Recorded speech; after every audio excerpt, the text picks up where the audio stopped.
کتابوں میں واقعہ لکھا ہے کہ ایک لوہار تھا مصر کا، وہ بٹی میں لوہا ڈالتا تھا اور لوہا سخت گرم ہوتا تھا، سرخ، تو وہ اس کو ہاتھ سے پکڑ لیتا تھا، آگ اس کے ہاتھ کو نہیں جلاتی تھی۔ تو ایک بندہ اس کے پیچھے پڑ گیا، اس نے کہا کہ مجھے بتاؤ راز کیا ہے۔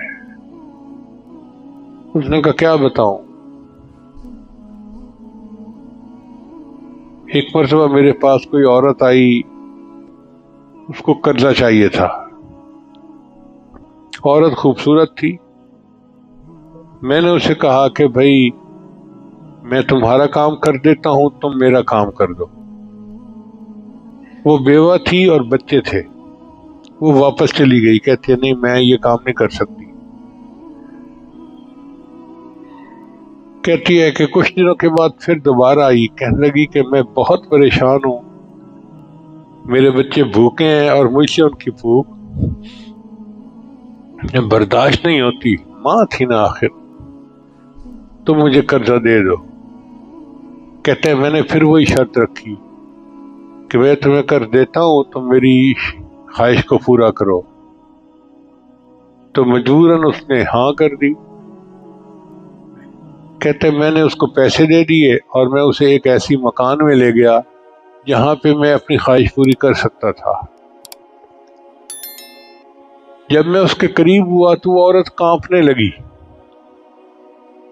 میں نے پوچھا کیوں؟ میں نے تمہیں پیسے دیے تھے اور تم اپنی مرضی سے آئی ہو، کانپ کیوں رہی ہو؟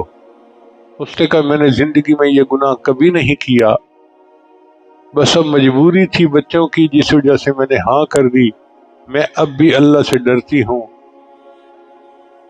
تم بھی اللہ کے حکم کی خلاف ورزی نہ کرو۔ کہنے لگے میرے اوپر اللہ کا ڈر غالب آیا اور میں نے اسے کہا کہ اچھا چلو ٹھیک ہے، اگر تم اتنا ڈرتی ہو تو میں بھی گناہ نہیں کرتا، اور جو پیسے میں نے دیے تھے وہ میں نے پیسے تمہیں دے دیے، وہ تم لے جاؤ اور چلی جاؤ یہاں سے۔ تو کہتا ہے کہ میں نے اسے جانے دیا، جب جانے لگی تو اس نے دعا دی اللہ تجھے دنیا اور آخرت کی آگ سے نجات عطا فرمائے۔ تو کہتا ہے کہ جب اس نے یہ دعا دی اس وقت سے اللہ نے دنیا کی آگ کو میرے لیے ٹھنڈا کر دیا۔ میں آگ میں سے گرم لوہا نکالتا ہوں، وہ میرے ہاتھ کو اس لیے نہیں جلاتی کہ مجھے اس نے دعا دی ہوئی تھی۔